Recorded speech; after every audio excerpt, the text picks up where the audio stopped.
মালদার হবিপুর থানার বুলবুলচন্ডী এলাকায় মালদা নালাগোলা রাজ্য সড়কে নয়নজুলিতে উল্টে গেল একটি বেসরকারি বাস। বাসটি নালাগোলা থেকে মালদা শহরে আসছিল।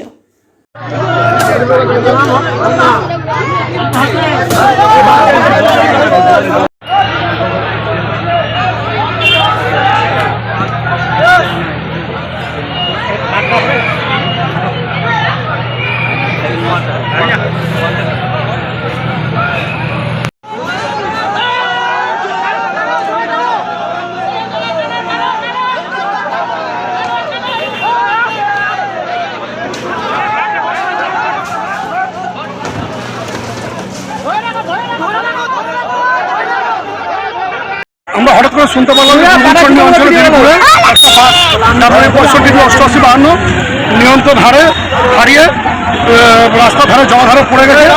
প্রচুর মানুষ ক্ষতিগ্রস্ত হয়েছে এবং আমরা আশঙ্কা করছি ওর ভিতরে আরও মৃত ব্যক্তি আছে। এর জন্য আমরা প্রশাসন এসছে, আমরা কোচিন আনতে পাঠিয়েছি। কোচিন থেকে গাড়িটাকে উঠালে এখন বুঝতে পারবে কজন মারা গেছে। হসপিটালে বিমোচকে জানানো হয়েছে, যত তাড়াতাড়ি ব্যবস্থা। কোথায় এটা বুঝতে